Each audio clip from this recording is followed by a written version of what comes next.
గణన 90 రోజుల్లో పూర్తి చేసి అందుకు సంబంధించిన సమగ్ర నివేదిక హైకోర్టుకు ఇవ్వాలని తెలంగాణ ప్రభుత్వాన్ని ఆదేశించింది. దీని తర్వాత స్థానిక సంస్థలు పంచాయతీ ఎన్నికలు పెట్టి రాజకీయంగా వెనుకబడిన వర్గాలకు ప్రాధాన్యం కల్పించాలి.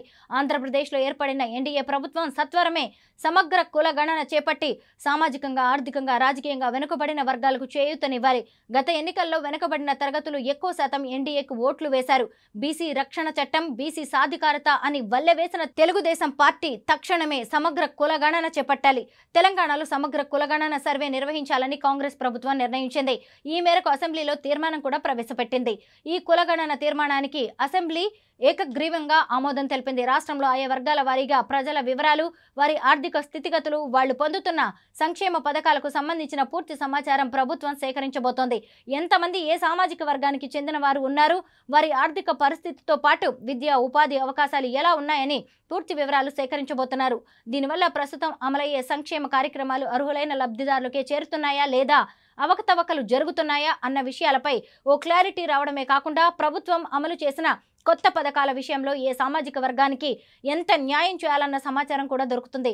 దీంతో అన్యాయం జరిగిన వర్గాలకు కూడా న్యాయం చేకూరే ఛాన్స్ ఉంటుంది. వీటితో పాటు రాజకీయ పరంగా ఏ సామాజిక వర్గం వెనుకబడి ఉంది, ఎవరికి ఎంత ప్రాధాన్యత ఇవ్వాల్సి ఉంది అన్న అంశంపై కూడా ఓ స్పష్టత వస్తుంది. బీసీ కులాల మధ్య అంతర్గత ఐక్యత పెరగాలి. ఈ రెండు జరగడానికి వీలుగా దామాషా హక్కుల కోసం సమిష్టి కృషి కొనసాగిస్తూనే దొరుకుతున్న అవకాశాలు బీసీ కులాల మధ్య సమానంగా పంపిణీ జరగాలి. సరైన నాయకత్వ నిర్మాణం బీసీలకు కావాలి. జాతీయ స్థాయిలో బీసీలకు సరైన గుర్తింపు దొరకాలి. అది జాతీయ స్థాయిలో బీసీ సంఘాన్ని వ్యవస్థీకృతం చేయకుండా వీలు కాదు. ఎంత కృషి చేయగలిగినా ఒకరిద్దరు లేక కొందరి పరిమిత కృషి మాత్రమే సరిపోదు. దీంతో బీసీల కీలక సమస్యల పరిష్కారానికి ఉద్యమాలు జరగాలి. అంతిమంగా బీసీ నాయకత్వంలో బలమైన రాజకీయ వేదిక నిర్మాణం జరగాలి. తద్వారా జాతీయ స్థాయిలో బీసీలకు రాజ్యాధికారం చేపట్టాలి. దాంట్లో ఎవరి దామాషా హక్కులు వారికి చెందాలి. అదే సమాజ నిర్మాణానికి దోహదం చేస్తుంది. బీసీలు వారికి చెందవలసిన అవకాశాలు వారికి దొరకడానికి ఇలాంటి కృషి చాలా అవసరం.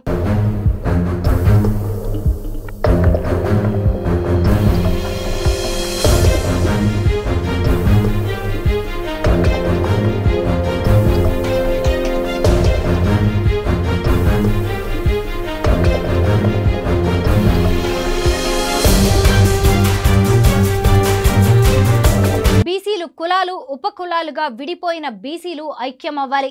కేవలం 8% ఉన్న అగ్రవర్ణ పేదలకు 10% రిజర్వేషన్లు కల్పించిన బీజేపీ ప్రభుత్వం 57% ఉన్న బీసీలకు 27% రిజర్వేషన్లకు పరిమితం చేశారు. బీసీ కుల గణనపై మీనమేషాలు లెక్కిస్తే గుణపాఠం చెప్పాలి. తరతరాలుగా ఓబీసీలు విద్య, రాజకీయాలు, వ్యాపారంతో సహా వివిధ రంగాల్లో అణగదొక్కబడిన వారు. విద్య, వైద్యం, ఉపాధి రంగాల్లో ప్రభుత్వాల చేయూత లేకపోవడంతో అప్పుల పాలై జీవితాలు దుర్భరంగా తయారయ్యాయి. ఓబీసీలు అనేక సవాళ్లను ఎదుర్కొంటూనే ఉన్నారు. వారిలో 70% ఇప్పటికీ పేదరికంలో జీవిస్తున్నారు. స్వచ్ఛమైన నీరు, పారిశుద్ధ్యం వంటి కనీస సౌకర్యాలు అందుబాటులో లేవు. కొన్ని ఓబీసీ కమ్యూనిటీలు, మెరుగైన ఓబీసీ సమూహాలు, అలాగే షెడ్యూల్డ్ కులాలు, షెడ్యూల్డ్ తెగల వంటి ఇతర వర్గాల నుంచి గట్టి పోటీని ఎదుర్కొంటున్నారు.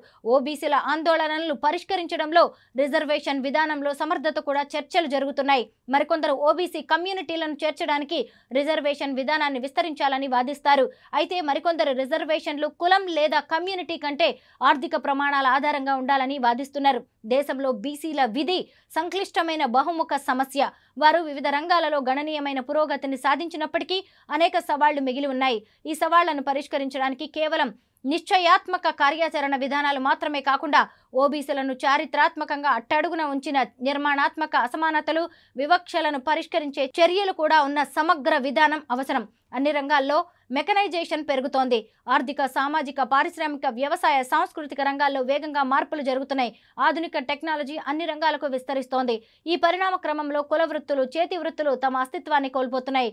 ఇంతవరకు ఈ వృత్తులపైనే ఆధారపడిన కులాలు, వర్గాలకు యాంత్రీకరణ, కార్పొరేటీకరణ దక్కాలి. కానీ ప్రస్తుతం వ్యవస్థలో అలా జరగడం లేదు. స్టీల్, ఐరన్ పరిశ్రమలతో కుమ్మరి, వడ్రంగి కులాలు తమ వృత్తులను కోల్పోయాయి. ప్లాస్టిక్ పరిశ్రమ కారణంగా మేదరి కుమ్మరి వృత్తులు మరుగున పడ్డాయి.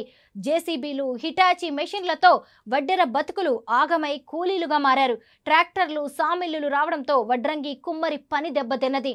డ్రై క్లీనింగ్ షాపుల వల్ల చాకలి, నేత మిల్లులు రావడంతో నేత వృత్తి, బ్యూటీ పార్లరు, హెయిర్ కటింగ్ సెలూన్ల రాకతో మంగలి, రెడీమేడ్ దుస్తులతో దర్జీలు, అలాగే జ్యువెలరీ షాపులతో విశ్వ బ్రాహ్మణుల వృత్తులు దెబ్బతిన్నాయి.